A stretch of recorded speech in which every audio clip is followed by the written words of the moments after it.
तो आज की क्लास में सबसे पहले हम लोग गॉस थ्योरम पढ़ेंगे और फिर गॉस थ्योरम का एक एप्लीकेशन जो होता है यानी स्फेरिकल शेल का वो एप्लीकेशन हम लोग करने वाले हैं। सबसे पहले बेटा गॉस थ्योरम आप लोग समझ लो कि गॉस थ्योरम होता क्या है।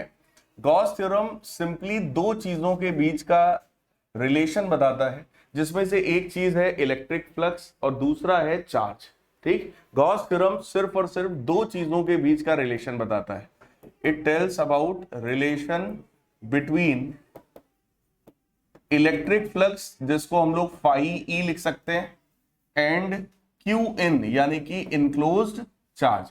किसी भी गॉसियन सरफेस के अंदर जो चार्ज रखा है और इलेक्ट्रिक फ्लक्स जो होता है, इन दो चीज के बीच का रिलेशन बताता है आपको गॉस लॉ। ठीक, मैटर ये है सर इलेक्ट्रिक फ्लक्स क्या होता है, तो बेटा इलेक्ट्रिक फ्लक्स एक सिंपल सी क्वांटिटी है, स्केलर क्वांटिटी है, जिसका मतलब होता है electric field dot area vector, यानी कि इलेक्ट्रिक फील्ड और एरिया वेक्टर का जो डॉट प्रोडक्ट होता है that is known as electric flux. Dot product अगर आप लोग को याद हो, A vector dot B vector होता है ए बी कॉस थीटा। तो अगर E vector dot A vector है, देखो इलेक्ट्रिक फील्ड भी वेक्टर है, एरिया भी वेक्टर होता है, इसका मतलब इलेक्ट्रिक फ्लक्स का अगर मैं पूरा एक्सपेंडेड फॉर्म लिखूं तो वो बनेगा ई ए कॉस थीटा। यानी कि अगर आपको इलेक्ट्रिक फील्ड पता हो, कंसीडर्ड एरिया पता हो, तो उस एरिया से कितनी इलेक्ट्रिक फील्ड लाइंस पास हो रही हैं उसी को हम लोग इलेक्ट्रिक फ्लक्स कहते हैं। तो ये इलेक्ट्रिक फ्लक्स और अंदर का चार्ज, यानी कि अगर हम लोग कोई भी एक रफ सरफेस, ऐसा कोई भी सरफेस ले लें, इस सरफेस का नाम है गॉसियन सरफेस। कोई भी एक इमेजिनरी सरफेस ले लिया जाए जिसका काम है सिर्फ चार्ज को इनक्लोज करना, यानी कि इस गॉसियन सरफेस के अंदर बेटा चार्ज होगा। वो चार्ज आपका Q1 हो सकता है, माइनस Q2 हो सकता है, कोई Q3 हो सकता है, माइनस Q3 हो सकता है। लेकिन अगर कोई चार्ज बाहर का है तो गॉस थ्योरम बाहर वाले चार्ज की बात आपसे नहीं करता है। गॉस थ्योरम ये कहता है it tells about relation between electric flux and the charge inside the Gaussian surface. यानी कि हमको मतलब Q1 Q2 और Q3 से है, तो इसका मतलब गॉस थ्योरम आपको बताएगा electric flux is equal to Q in by epsilon naught. Formula आप सबने पढ़ा होगा, Q in by epsilon naught यानी अंदर का चार्ज अपॉन एप्सिलॉन नॉट। अंदर कौन कौन से चार्जेस हैं चेक करो। Q1 पॉजिटिव है, Q2 कैसा है बेटा, निगेटिव है, Q3 कैसा है, पॉजिटिव है, divided by epsilon not. Electric flux अगर निकालना आपको और सिखाया जाए तो इलेक्ट्रिक फ्लक्स को ही अगर हम लोग इंटीग्रेशन के फॉर्म में लिखें तो उसका फॉर्मूला कुछ ऐसे बनता है, इंटीग्रल ई डॉट डी है। क्लियर, इसी को एक्सपेंड करके और लिखना चाहते हैं आप तो बन जाएगा integral E D A cos theta. So E D A cos theta का इंटीग्रेशन जो है, जिसको इलेक्ट्रिक फ्लक्स आप बोल रहे हो, that will be equal to Q in by epsilon naught, यानी कि अंदर का charge. So that is Q1 minus Q2 plus Q3 divided by epsilon naught. ये गॉस थ्योरम का एक्सपेंडेड फॉर्म है, यानी पूरा का पूरा मैंने आपको गॉस थ्योरम बता दिया है। कभी भी इलेक्ट्रिक फ्लक्स निकालना होगा तो हम लोग ऐसे इंटीग्रेट करके निकालेंगे। अंदर का चार्ज जो भी हो, पॉजिटिव हो पॉजिटिव, निगेटिव है निगेटिव, जैसा भी होगा एज इट इज उठाकर रखेंगे और एप्सिलॉन नॉट से डिवाइड करेंगे। क्लियर है। अब इसका एक आखिरी एप्लीकेशन रिवीजन में रह गया था और वो था किसी भी स्फेरिकल शेल के लिए। So if we consider spherical conductor shell, हम लोग जिसकी बात कर रहे हैं बेटा वो एक कंडक्टर शेल है। कंडक्टर का मतलब मान लो इसका रेडियस कैपिटल R के बराबर है, और कंडक्टर की ये बड़ी खास प्रॉपर्टी है कि जो भी चार्ज हम लोग कंडक्टर को देते हैं वो सारा का सारा चार्ज कहां जाएगा, उसकी आउटर सरफेस पर। तो ये कंडक्टर की खास प्रॉपर्टी है जिसका हम लोग बहुत ज्यादा यूज करते हैं। चैप्टर नंबर 2 में अगर आपको याद हो, चैप्टर नंबर 2 का स्टार्टिंग ही यहीं से होता है कि कंडक्टर की सरफेस पर चार्ज जाता है, तो हम लोग धीरे धीरे उस कंडक्टर को एक चार्ज स्टोरिंग डिवाइस के रूप में बनाना स्टार्ट करते हैं। क्योंकि इसकी सरफेस पर चार्ज रहेगा तो हम लोग को जब रिक्वायरमेंट होगा इसकी सरफेस से चार्ज ले लेंगे और यूज कर लेंगे। अगर चार्ज किसी चीज के अंदर बंद है, मान लो इसके अंदर बंद है, तो आप पहले उसको खोलो फिर उसमें से चार्ज निकाल लो, है ना। अब किसी चीज के अंदर से चार्ज निकालना कठिन काम होता है, और अगर चार्ज सरफेस पर हो तो हमारे लिए वो बढ़िया है। क्लियर। तो हम लोग के दिमाग में धीरे धीरे बैटरी चलना स्टार्ट हो जाती है। कोई भी सेल या बैटरी क्या करती है, चार्ज को स्टोर करती है और जब तुम्हें जरूरत होती है तो उसी चार्ज को प्रोवाइड करती है। तो हम लोग ऐसा सोच रहे हैं कि इस कंडक्टर पे ज्यादा से ज्यादा चार्ज हम भरेंगे, ठीक, लेकिन वो बात हम चैप्टर 2 में करेंगे। फिलहाल अभी हम लोग गॉस थ्योरम का यूज करके इस कंडक्टर के, जिस पर हम लोगों ने टोटल बेटा क्यू चार्ज दिया है, इसके आसपास हम लोग इलेक्ट्रिक फील्ड देखने वाले, ठीक। यानी कि हमारे पास 3 डिफरेंट रीजन्स हो गए जहां हम इलेक्ट्रिक फील्ड निकालना चाहते हैं। सबसे पहला रीजन ये है आउटसाइड वाला, ये कोई पॉइंट है मान लो P, जहां पर हम लोग इलेक्ट्रिक फील्ड निकालना चाहते हैं। दूसरा बेटा जगह हो गया इसकी सरफेस पर P डैश पॉइंट मान लो, यहां पर भी हमको इलेक्ट्रिक फील्ड चाहिए।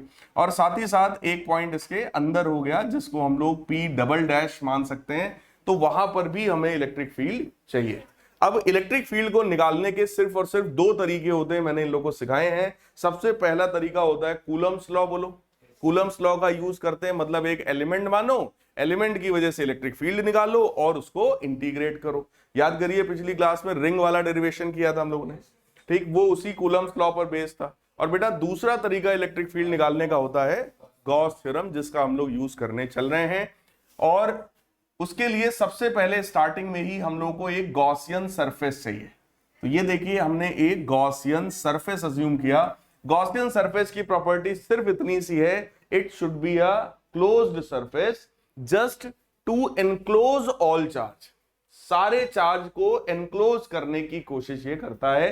तो आप चेक करो, ये जो मैंने एक स्फेरिकल सरफेस बेटा माना है, क्या ये सरफेस सारे चार्ज को एनक्लोज कर रहा है? यस।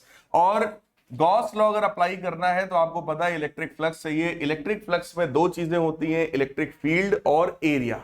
तो हम लोगों ने एक छोटा सा एलिमेंट माना एरिया का, और एरिया जो होता है हमेशा बोलो सरफेस के परपेंडिकुलर होता है, तो परपेंडिकुलरली आउटवर्ड्स हो गया एरिया।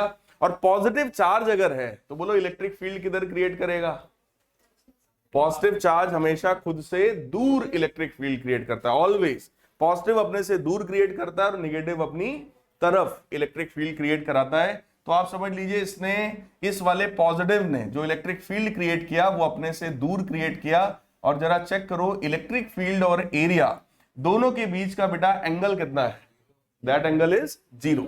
तो आइए हम लोग गॉस लॉ अप्लाई करते हैं इसी गॉसियन सरफेस के लिए। So closed integral of E dA cos 0 degree, बोलो भाई दोनों के बीच का एंगल कितना है? 0, तो cos 0 हमने रख दिया, that is equal to Q in by epsilon naught. अंदर का चार्ज बोलिए, इस गॉसियन सरफेस के अंदर कितना चार्ज है? सारा का सारा चार्ज इसके अंदर ही है भाई, सो that is Q by epsilon not. Electric field बेटा यूनिफॉर्म थी, कांस्टेंट थी, इस वजह से बाहर हो गया। इंटीग्रेशन या डिफरेंशिएशन का नियम होता है, कांस्टेंट चीजें उससे बाहर हो जाती हैं, तो इंटीग्रेशन बाहर हो गया।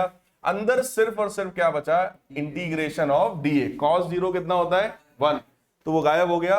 E integration D A is equal to Q by epsilon naught, और इंटीग्रेशन डीए का मतलब हो गया A, और A का मतलब हुआ टोटल एरिया। लेकिन एरिया किसका था? जिसका एलिमेंट था।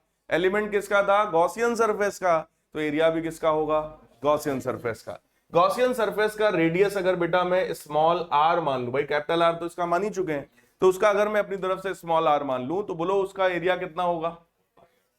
किसी भी स्फीयर का सरफेस एरिया कितना होता है? 4 pi r square. So this became 4 pi r square is equal to Q by epsilon naught. तो आप जरा चेक करिए, इलेक्ट्रिक फील्ड की वैल्यू आ गई बेटा 1/4 pi epsilon naught Q by r square. Clear है? सेम टाइप का इलेक्ट्रिक फील्ड आपने तभी पढ़ा है जब कोई एक सिंगल चार्ज यहां पर होता Q चार्ज, और इस Q चार्ज से R डिस्टेंस पर यहां पर एक पॉइंट होता, सिंपल, और आपसे बोला जाता भैया इलेक्ट्रिक फील्ड बताओ, तो उसका भी फॉर्मूला याद करो, यही था 1/4 pi epsilon naught Q by R square. इसका मतलब क्या हुआ? इसका मतलब यह है कि जो बिहेवियर एक पॉइंट चार्ज का था, सेम वही बिहेवियर ये स्फेरिकल शेल शो करता है। सारा चार्ज है तो सरकमफेरेंस पर यानी सरफेस पर, लेकिन वो बिहेव ऐसा कर रहा है कि सारा चार्ज कहां है? सेंटर पर। ये एक हिसाब से आप इस पॉइंट को बोल सकते हो it is centre of charge. जैसे सेंटर ऑफ मास होता है ना, सारा मास एक पॉइंट पर एक्ट करता है, बिल्कुल वैसे ही ये फॉर्मूला एकदम ऐसा आया कि सारा का सारा Q चार्ज यहां पर रखा है और R डिस्टेंस पे इलेक्ट्रिक फील्ड निकालना था, सिंपल फॉर्मूला। क्लियर है भाई? कोई डाउट हो पूछ लो। डायरेक्शन आप बताओ, अगर मैं यहां पे इलेक्ट्रिक फील्ड निकालना चाहता हूं किधर आएगा? बस इधर ही है, अवे फ्रॉम दिस, वेक्टरी फॉर्म में है ये इधर की तरफ। जब यहां पूछोगे इधर की तरफ, यहां पूछोगे इधर की तरफ, यहां पूछोगे इधर की तरफ, अवे फ्रॉम द चार्ज, क्योंकि सारा का सारा चार्ज बिहेव ऐसा कर रहा है कि वो कहां है? सेंटर पर है। और किसी भी सेंटर पर अगर चार्ज है तो इलेक्ट्रिक फील्ड बोलो रेडियली आउटवर्ड निकलेगी, वही है इलेक्ट्रिक फील्ड का डायरेक्शन। क्लियर है? तो अब आते हैं, अगला पॉइंट कहां पर था भाई? सरफेस पर। ये तो था inside point, so that was your first case जिसमें पॉइंट जो है वो नहीं कहां का पॉइंट था? Outside point. तो ये सबसे पहला केस था जिसमें पॉइंट जो है वो आउटसाइड था। आउटसाइड पॉइंट पर इलेक्ट्रिक फील्ड निकालने का ये तरीका। फिर आते हैं भाई सरफेस पर, एट सरफेस। तो अगर जो कंसीडर्ड पॉइंट है वो सरफेस पर है यानी कि P डैश, तो ये जो बेटा गॉसियन सरफेस है येलो वाला, क्या ये एग्जैक्टली इसी की सरफेस पर बन जाएगा? अगर इसकी सरफेस पर बनेगा तो चेक करो, स्मॉल आर और कैपिटल आर दोनों सेम हो जाएगा। इसका मतलब सरफेस पर गॉसियन सरफेस का रेडियस और कंडक्टर का रेडियस बोलो सेम होगा।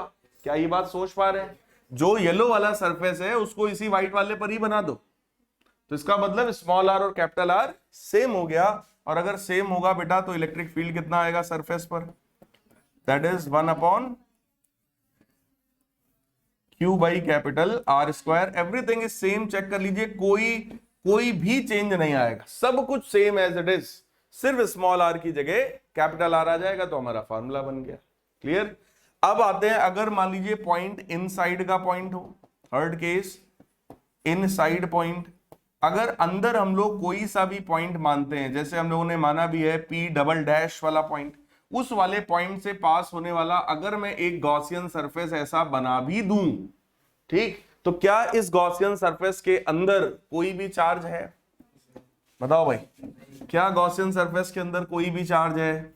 नहीं है। इसका मतलब अगर मैं यहां लिख भी दूं E dA cos थीटा, तो ये Q इन 0 है।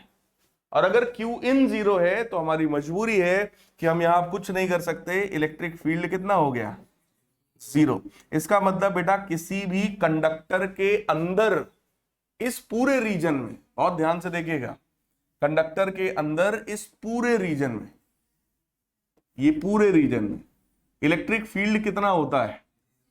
0। यानी कंडक्टर के अंदर इलेक्ट्रिक फील्ड की वैल्यू हमेशा कितनी होती है? 0। ठीक, वैसे अगले चैप्टर की बात है, लेकिन पोटेंशियल कितना होता है इसके अंदर पूरे में?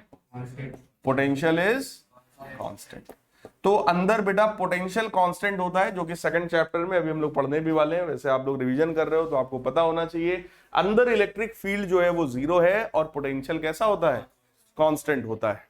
क्लियर?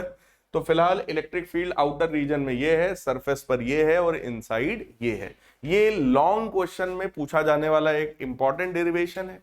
ठीक, अगर कभी पूछा जाएगा तो हम ऐसे नहीं करेंगे, हमको लैंग्वेज लिखना पड़ेगा और हम 3 अलग अलग डायग्राम बनाएंगे। मैंने तो आपको एक ही में तीनों बता दिया, लेकिन आप एक ही में तीनों नहीं बताएंगे अगर लॉन्ग क्वेश्चन में आता है तो। बात समझ में आई? अब पता चला 5 नंबर का है, तुमने ऐसे गिन के 5-6 लाइन लिखी, तो फिर उसमें टीचर फिर पूरे मार्क्स नहीं देता फिर। ठीक, आप तीनों केसेस में, इनफैक्ट पहले और तीसरे केस में तो आपको अलग अलग बनाना ही पड़ेगा। सरफेस वाले पर एक बार नहीं भी बनाओगे तो चलेगा, लेकिन बना दो तो ज्यादा अच्छा है। बात समझ में आई? ठीक, नहीं भी बनाएंगे तो चलेगा। फिलहाल आगे बढ़ते हैं। This was all about your chapter number 1। ठीक, इसमें बस एक चीज और है, यहां पर अगर और हम लोग डिस्कस कर लें तो हम लोग ज्यादा से ज्यादा इसका ग्राफ और देख सकते हैं। यहां पर अगर मैं ले लूं डिस्टेंस फ्रॉम सेंटर और यहां पर हम लोग ले लें इलेक्ट्रिक फील्ड, तो एक पॉइंट बेटा ये है जहां पर स्मॉल आर कैपिटल आर के बराबर है, यानी कि ये पॉइंट सरफेस वाला है। ठीक, और इसके लेफ्ट साइड में अगर हम लोग देखेंगे तो इसके लेफ्ट साइड में स्मॉल आर जो है that is less than capital R. सही है? Small R less than capital R मतलब कहां का पॉइंट? अंदर का पॉइंट, इनसाइड वाला पॉइंट। तो इनसाइड वाले पॉइंट में बोलो इलेक्ट्रिक फील्ड कितना था? 0। तो यहां पर इलेक्ट्रिक फील्ड 0। उसके बाद सरफेस पर अचानक से एक value I 1/4 Q by capital R square. और उसके बाद बेटा जो इलेक्ट्रिक फील्ड है वो लगातार क्या हो रहा है, डिक्रीज हो रहा है। तो आउटर इलेक्ट्रिक फील्ड जो है वो चेक कर लीजिए, inversely proportional to R square है। जैसे जैसे आर बढ़ेगा वैसे वैसे इलेक्ट्रिक फील्ड घटता जाएगा, और जब आप इंफिनिटी पर पहुंच जाएंगे तब इलेक्ट्रिक फील्ड जीरो हो जाएगा। क्लियर। और अगर सरफेस पर यहां पर पूछा जाए तो सरफेस पर इलेक्ट्रिक फील्ड की जो वैल्यू है, that value of electric field is 1/4πε0 Q/कैपिटल R। बाकी उसके पहले जीरो ही है, वो आप सबको अच्छे से पता है। क्लियर है भाई। तो ये प्रॉपर्टी दिमाग में रखिएगा, कंडक्टर के अंदर इलेक्ट्रिक फील्ड जीरो होती है। इसका मतलब कंडक्टर के अंदर कभी भी इलेक्ट्रिक फील्ड लाइंस एंटर नहीं करेंगे। Clear. So this was all about your chapter number 1। अब हम लोग रिवीजन स्टार्ट करते हैं चैप्टर नंबर 2 का। चैप्टर नंबर 2 का शुरुआत देखो होता है कहां से, इलेक्ट्रोस्टैटिक पोटेंशियल से। चैप्टर 2 में दो चीजें आपको पढ़नी होती हैं। सबसे पहला है इलेक्ट्रोस्टैटिक पोटेंशियल और दूसरा पार्ट है इस चैप्टर का कैपेसिटर या कैपेसिटेंस। क्लियर। सो सबसे पहली चीज क्या आ गई, इलेक्ट्रोस्टैटिक पोटेंशियल। तो पहले तो थोड़ा सा फील इस चीज का लीजिए कि पोटेंशियल होता क्या है। पोटेंशियल अगर मैं आपको क्लास 10th वाला डेफिनेशन याद दिलाऊं तो आप सबने रटा होगा कि work done in bringing a unit positive charge from infinity to a point in electric field is called electric potential. Electric potential का मतलब होता है इंफिनिटी से 1 कूलम के चार्ज को अगर मैं इलेक्ट्रिक फील्ड तक लाना चाहता हूं तो जितना वर्क करना पड़ेगा वही वर्क क्या कहलाता है, इलेक्ट्रिक पोटेंशियल। क्लियर है ये बात। ठीक। आइए सबसे पहले इसको डिराइव करते हैं। ठीक। फॉर्मूला तो V बराबर W/Q है, लेकिन एग्जैक्ट इसकी वैल्यू को निकालते हैं सबसे पहले, ताकि थोड़ा सा आप लोग को फील आ जाए कि जो हम कर रहे हैं वो कैसे होगा। देखो भाई, मान लो एक Q चार्ज है। ठीक। कोई भी चार्ज बोलो अपने आसपास इलेक्ट्रिक फील्ड क्रिएट करता है, तो इस चार्ज ने अपने आसपास इस पूरे रीजन में इलेक्ट्रिक फील्ड क्रिएट किया। इलेक्ट्रिक फील्ड क्या है, इलेक्ट्रिक फील्ड एक ऐसी जगह है जहां पर इस चार्ज का दबदबा रहेगा। मतलब ये इस रीजन में एंटर करने वाले किसी भी दूसरे चार्ज को या तो अट्रैक्ट कर सकता है या तो रिपेल कर सकता है। मतलब इसका रंगबाजी रहेगा उस एरिया में। ये उसका अपना इलाका है जिसमें किसी सेम टाइप के चार्ज को रिपेल कर देगा और अपोजिट टाइप के चार्ज को खींच लेगा। ठीक। तो फिलहाल ये इसका अपना बेटा इलेक्ट्रिक फील्ड है, और let us suppose electric field का जो रेडियस है वो कितना है, स्मॉल r के बराबर। ये उसका एरिया ऑफ फील्ड हो गया। अब हम लोग क्या कर रहे हैं, we are trying to bring a charge from infinity. हम लोग एक चार्ज Q0 को इंफिनिटी से वहां से यहां तक लाने की कोशिश कर रहे हैं, और यही जो वर्क करना पड़ेगा उसको वहां से यहां तक लाने में, अगर मैं उसको Q0 से डिवाइड कर दूंगा तो वो बन जाएगा इलेक्ट्रिक पोटेंशियल। क्लियर। Q0 क्या चीज है, Q0 एक टेस्ट चार्ज है। Q0 क्या है, टेस्ट चार्ज है। टेस्ट चार्ज का मैग्नीट्यूड बोलो हमेशा बहुत छोटा होता है, यानी Q0 is always tending to 0। Test charge इसलिए बोल रहे हैं क्योंकि इसका काम टेस्टिंग का है। इसका काम है ये पता करना कि यहां पर इलेक्ट्रिक फील्ड कितनी है। इसका काम है ये पता करना कि वहां पर पोटेंशियल कितना है। बात समझ में आई। जो पोटेंशियल वर्ड होता है बेटा, इसको हम लोग एनर्जी के सेंस में यूज करते हैं। पोटेंशियल वर्ड को हम लोग एनर्जी के सेंस में यूज करते हैं। यानी कि अगर मान लो 1 कूलम का चार्ज है, 1 कूलम का चार्ज है और उसको 10 वोल्ट के पोटेंशियल से हम पास करा दें, 10 वोल्ट का पोटेंशियल डिफरेंस दे दें। ठीक। तो 1 कूलम का चार्ज अपने आप बोलो हाई पोटेंशियल से लो में भागने लगेगा। बोलो यार, अगर ये 1 कूलम का पॉजिटिव चार्ज है और तुम उसको ऐसे रीजन में रखो जहां पोटेंशियल डिफरेंस है 10 वोल्ट का, पोटेंशियल डिफरेंस 10 वोल्ट होने का मतलब हो सकता है यहां 0 वोल्ट हो, यहां -10 वोल्ट हो, तो डिफरेंस हो गया ना 10 का। हो सकता है यहां 10 वोल्ट हो सकता है यहां 20 वोल्ट हो, अभी भी डिफरेंस कितने का हुआ, 10 वोल्ट का। तो अगर ये एक पॉजिटिव चार्ज है तो बोलो हमेशा निगेटिव की तरफ भागने की कोशिश करेगा। पॉजिटिव चार्ज हमेशा हाई पोटेंशियल से लो पोटेंशियल में जाने की कोशिश करता है अपने आप। क्लियर है। ठीक। तो पोटेंशियल का जो सेंस होता है बेटा वो एनर्जी से होता है। तो अगर आप किसी भी 1 कूलम के चार्ज को 10 वोल्ट के पोटेंशियल से पास कराओगे तो अपने आप भागने लगेगा, मतलब उसके अंदर अपने आप एनर्जी आ जाएगी। क्लियर है। कितनी एनर्जी आएगी, 10 जूल्स के बराबर।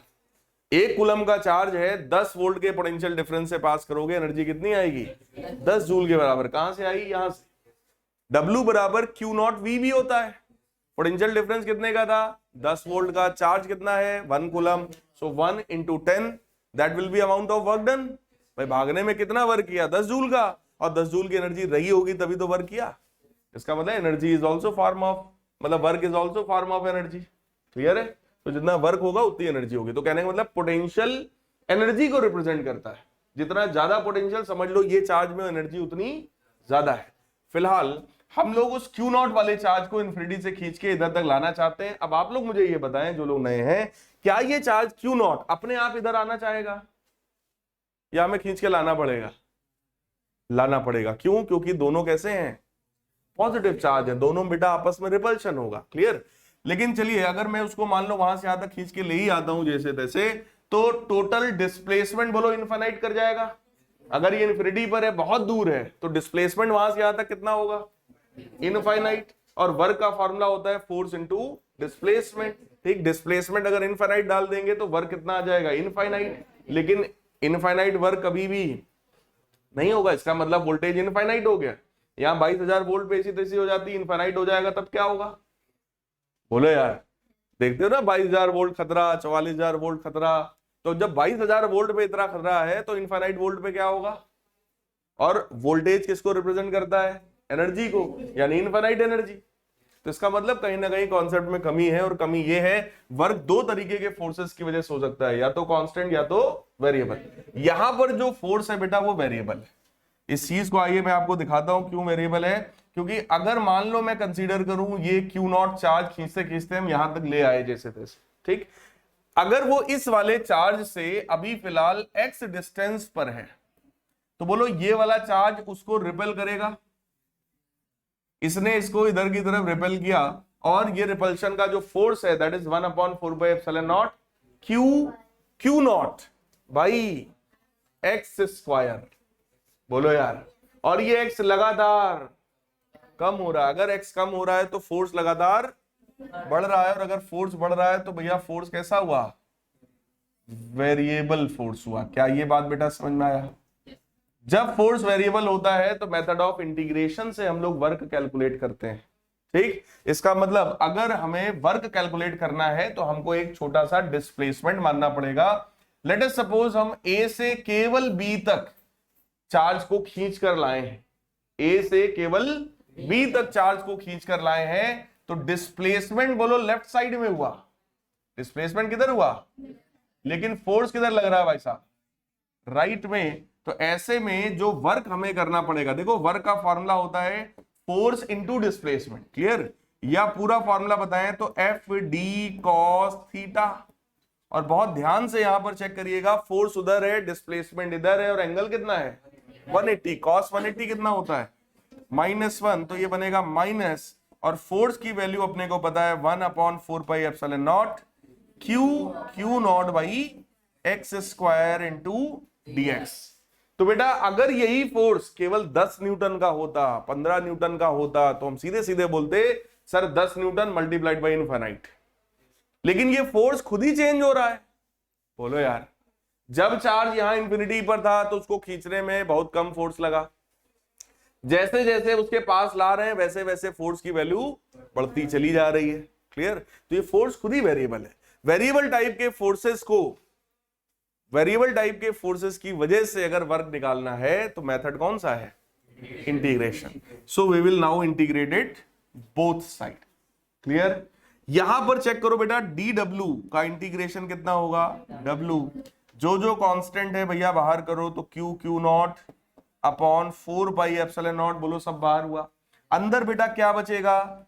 1/x² मतलब x की पावर -2 dx। अगर dx लिखा है तो लिमिट ऑफ इंटीग्रेशन बोलो x का होगा। x इनिशियली कितना था? इनफाइनाइट। फाइनली कहां तक लाना है? यहां तक। यानी कि हमें x कहां से कहां तक चाहिए? इंफिनिटी से कैपिटल R तक। भाई डेफिनेशन आपने क्या रटा है? Work done in bringing the charge from infinity to a point in electric field.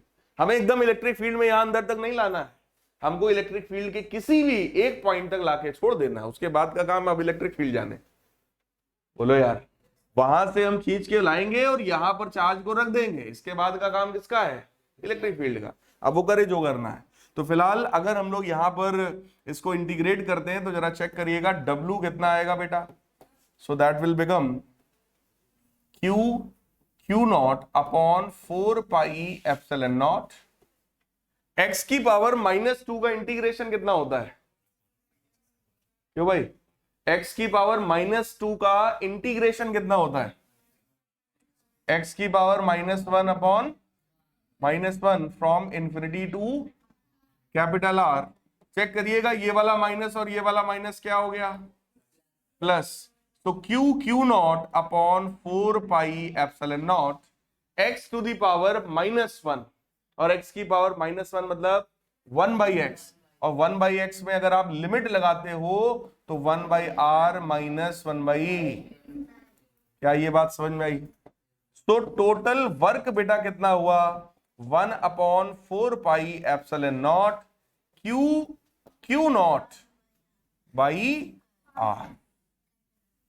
भाई Q नॉट वाले चार्ज को वहां से यहां तक खींच कर लाने में वर्क हमको करना पड़ रहा था। कितना वर्क करना पड़ा हमें? Total 1 upon 4 pi epsilon naught Q naught by R।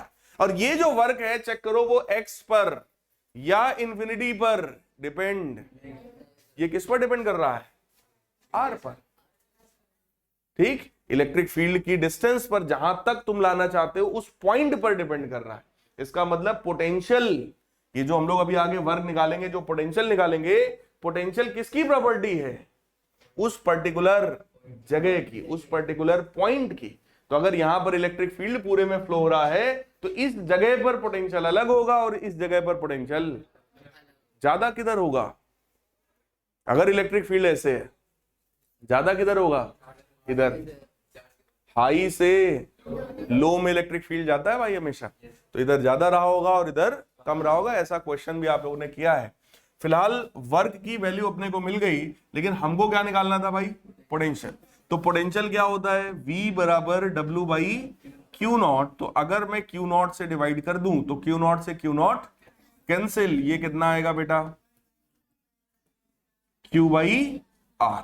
इसका मतलब अगर आपसे कभी भी कहा जाए कि भाई एक चार्ज को मैं इंफिनिटी से यहां तक लाना चाहता हूं, बताओ कितना वर्क करना पड़ेगा, तो तुम वहां पोटेंशियल निकालो। क्या निकालो? पोटेंशियल निकालो। पोटेंशियल निकालने के बाद जिस चार्ज को ला रहे हो उसका मल्टीप्लाई कर दो। क्लियर भाई? ये Q नॉट भी तो है वर्क में। अगर आपसे वर्क पूछा जाए तो आपको क्या निकालना चाहिए? Q not into V। तो आप पहले पोटेंशियल निकालिए उस पॉइंट का। पोटेंशियल का फॉर्मूला आपने सीख लिया कि अगर एक चार्ज ये Q है, इस Q चार्ज से R डिस्टेंस पर पोटेंशियल निकालना है, तो फॉर्मूला क्या हुआ? 1 upon 4 pi epsilon naught Q by R। Electric field में R स्क्वायर और पोटेंशियल में R। सिंपल। चार्ज से जैसे जैसे दूर जाओगे, बोलो पोटेंशियल की वैल्यू, क्योंकि जैसे जैसे डिनोमिनेटर बेटा बढ़ता जाएगा वैसे वैसे पोटेंशियल जो है वो घटता जाएगा। पोटेंशियल एक सिंपल स्केलर क्वांटिटी है। पोटेंशियल कैसी क्वांटिटी है भाई? It is a simple scalar quantity. Positive charge की वजह से पोटेंशियल पॉजिटिव होगा और निगेटिव चार्ज की वजह से पोटेंशियल भी निगेटिव होगा। तो पॉजिटिव की वजह से पॉजिटिव पोटेंशियल और निगेटिव चार्ज की वजह से potential will be negative. Simple. जब कोई क्वांटिटी स्केलर क्वांटिटी होती है तो फिर चार्ज को मैग्नीट्यूड के साथ रखा जाता है। क्वांटिटी वेक्टर होती है तो अब डायरेक्शन के साथ रखा जाता है। उस दिन मैंने ऑनलाइन क्लास में काफी सारे बच्चे थे, हमने एक चीज पढ़ा दिया, वही इलेक्ट्रिक फील्ड में अगर कोई चार्ज रखा है, पॉजिटिव पर फोर्स लगेगा इधर और निगेटिव पे फोर्स लगेगा इधर। तो एक बच्चे ने हमको इंस्टाग्राम पर मैसेज किया कि सर आपने जो पढ़ाया था, आपने बोला कि पॉजिटिव पर फोर्स इधर लगता है, निगेटिव पे फोर्स इधर लगता है, डाइपोल याद करो, QE इधर लगा, माइनस QE इधर लगा। उसने कहा सर आपने माइनस QE क्यों नहीं लिखा? भाई QE मैंने इधर भी लिखा और QE इधर भी लिखा। तो उसका क्वेश्चन ये था सर आपने माइनस QE क्यों नहीं लिखा, जबकि आप ही तो बार बार बोल रहे थे कि पॉजिटिव चार्ज पर फोर्स लगेगा फील्ड की डायरेक्शन में, निगेटिव में लगेगा फील्ड के अपोजिट डायरेक्शन में। पॉजिटिव पर अगर मैं आपसे बोलूं फोर्स कितना है तो आप बोलोगे सर QE वेक्टर, निगेटिव पे मैं आपसे फोर्स पूछूंगा तो आप लिखोगे माइनस क्यू ई वेक्टर। लेकिन सर आपने डायग्राम में क्यों नहीं दिखाया? भाई डायग्राम तो ऐसा होता है ना, इलेक्ट्रिक फील्ड में ये डाइपोल रखा है, इस पे फोर्स लगा इधर, इस पे लगा इधर।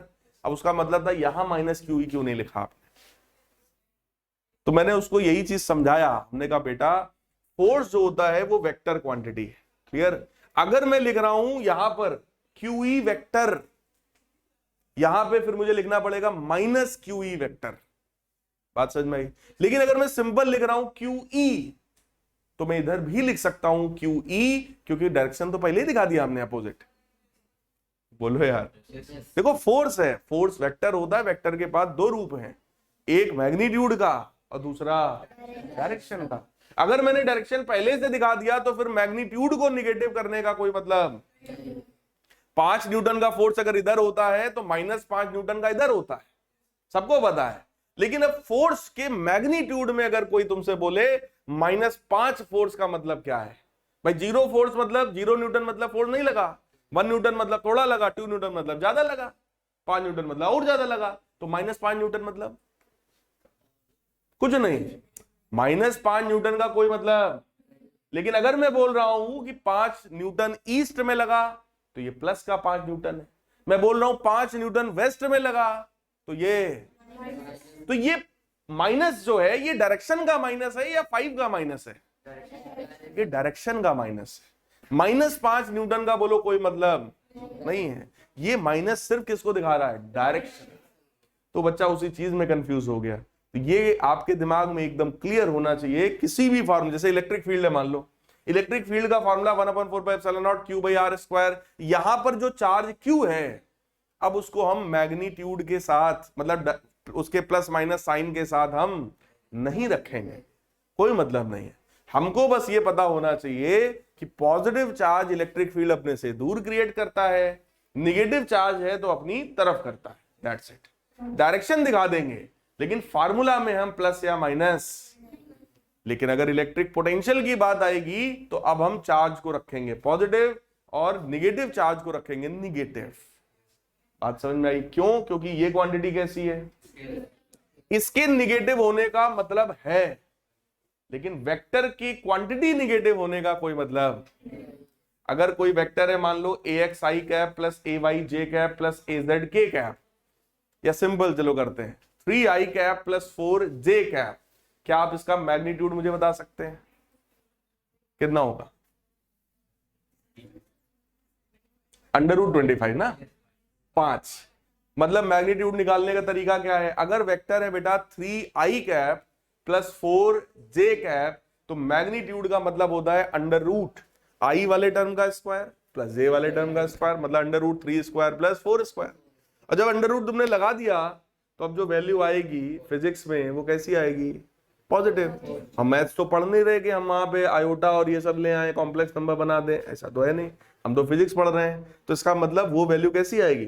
पॉजिटिव। इसका मतलब वेक्टर में मैग्नीट्यूड का निगेटिव होने का कोई मतलब स्केलर में हो सकता है। ठीक? तो पॉजिटिव चार्ज का पोटेंशियल कैसा होगा? पॉजिटिव। निगेटिव चार्ज का पोटेंशियल कैसा होगा? निगेटिव। क्या ये बात समझ में आई? क्लियर? अब थोड़ा सा और आगे बढ़ते हैं और डिफरेंट जो तुमने केसेस पढ़े हैं उन केसेस में पोटेंशियल निकाल दे। देखो सिंगल चार्ज की वजह से पोटेंशियल निकालना आ गया। ठीक, अब आते हैं जरा डाइपोल की वजह से पोटेंशियल निकाल के देखते हैं जल्दी से। और वो एक बहुत ही सिंपल सा डेरिवेशन है, ध्यान से देखिएगा। एक निगेटिव चार्ज है, यहां पर एक पॉजिटिव चार्ज है और इनके बीच का distance let us suppose 2l के बराबर है। इस सिस्टम के सेंटर से r डिस्टेंस पर यहां कहीं पर मान लो कोई एक पॉइंट है P, और हम लोग चाहते हैं इस P पॉइंट पर इलेक्ट्रिक पोटेंशियल की वैल्यू को निकालना। We want to calculate the value of electric potential at this point P। तो बेटा पोटेंशियल कैसी क्वांटिटी है? स्केलर। बोलो दोनों चार्ज की वजह से सिंपली हम पोटेंशियल निकालेंगे और चुपचाप उसको ऐड कर दें।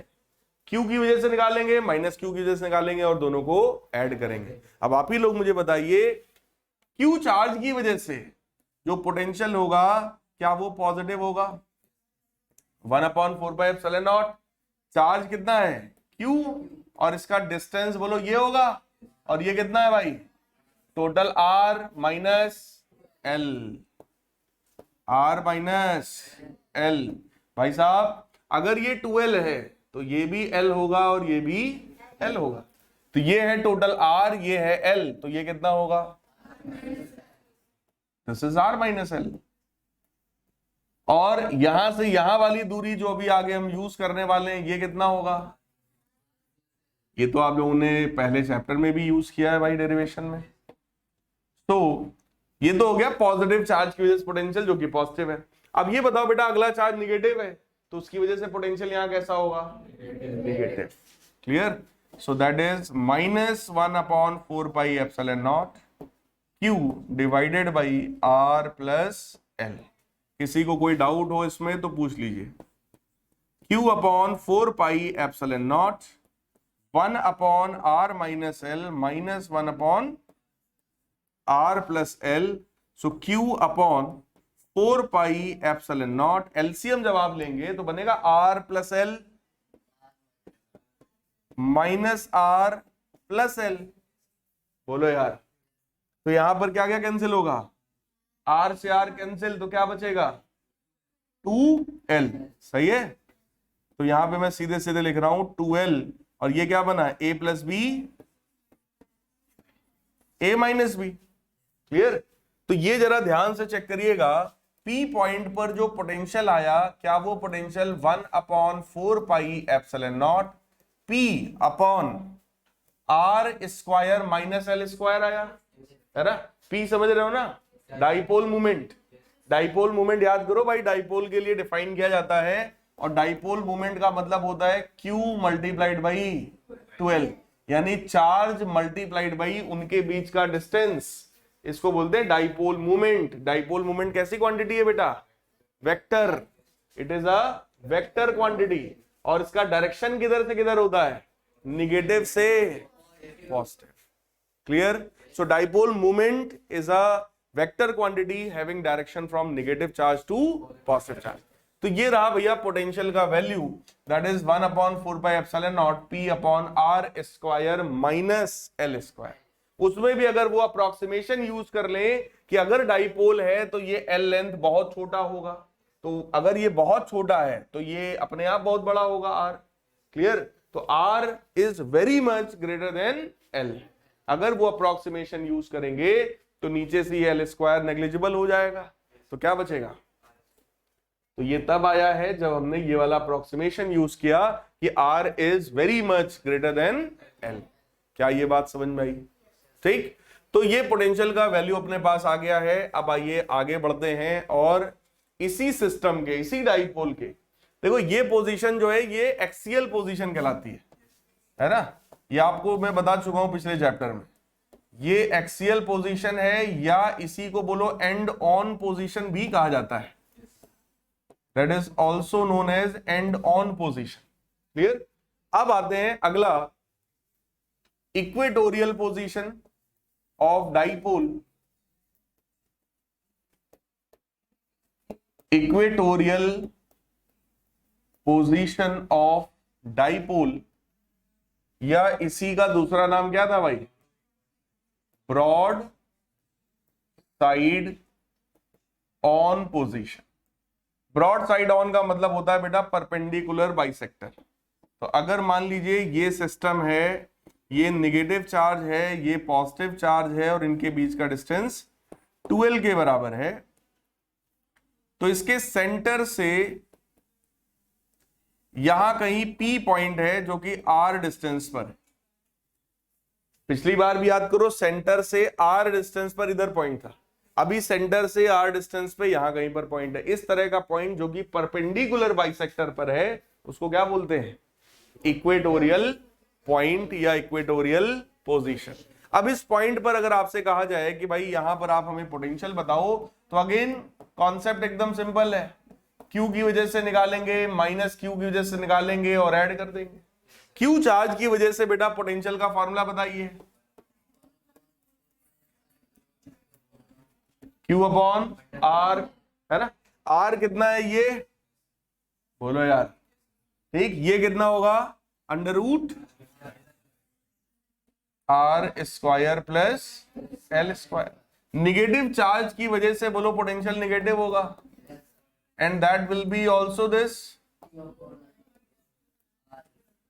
ये भी यही होगा क्योंकि चार्ज माइनस क्यू और इसका डिस्टेंस ये वाला, ये भी वही है, सही है।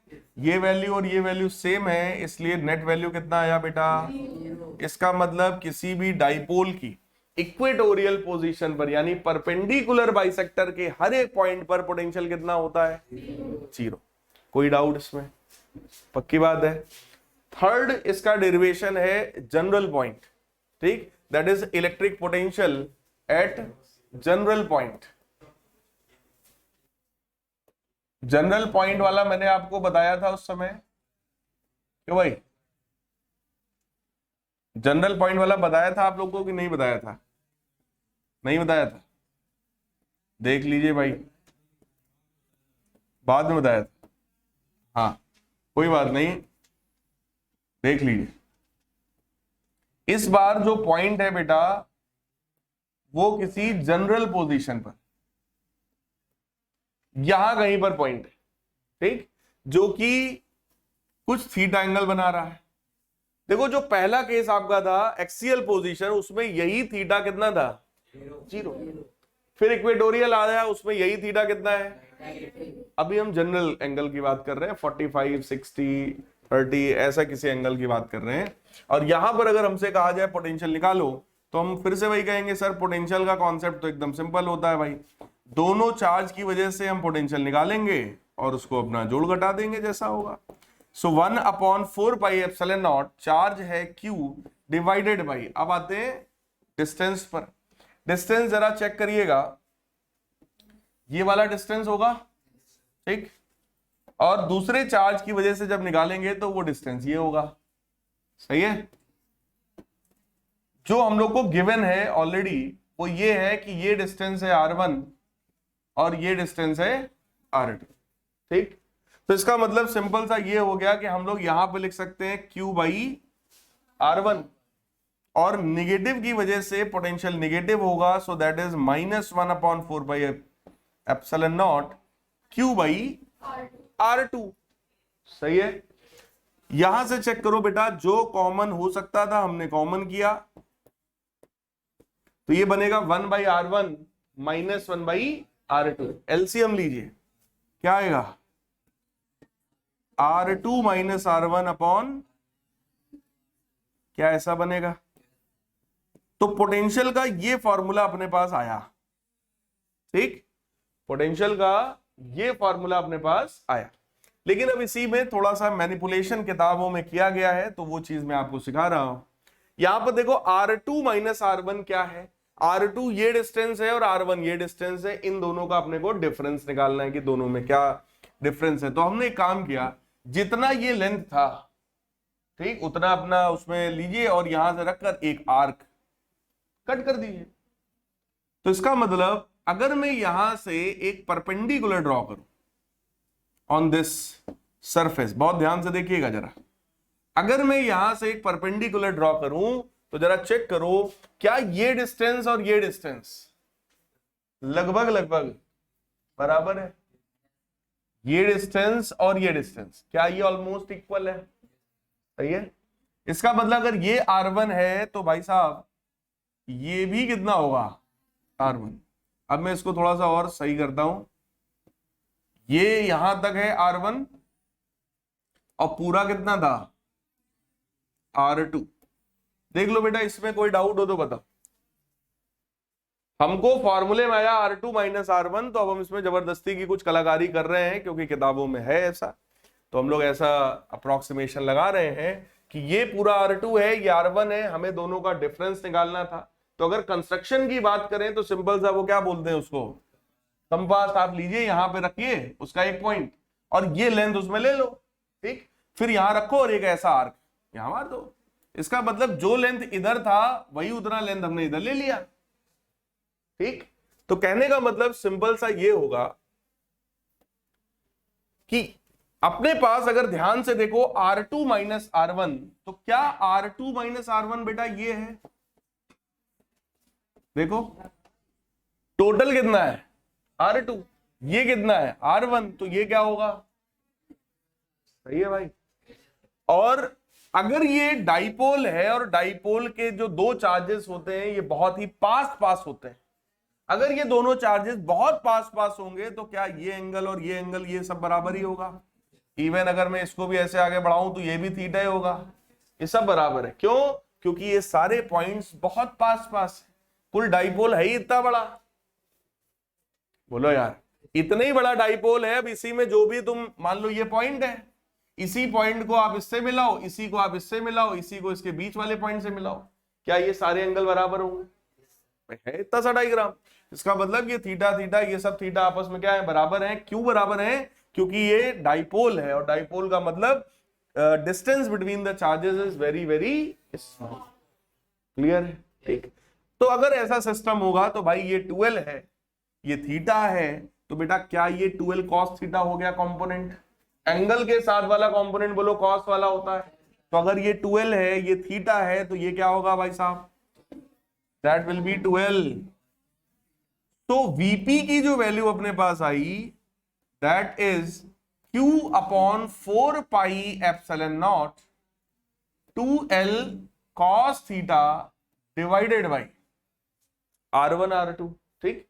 अब फिर से वही बात आई कि अगर ये डाइपोल बहुत छोटा है तो क्या ये डिस्टेंस ये डिस्टेंस ये डिस्टेंस सब बराबर है।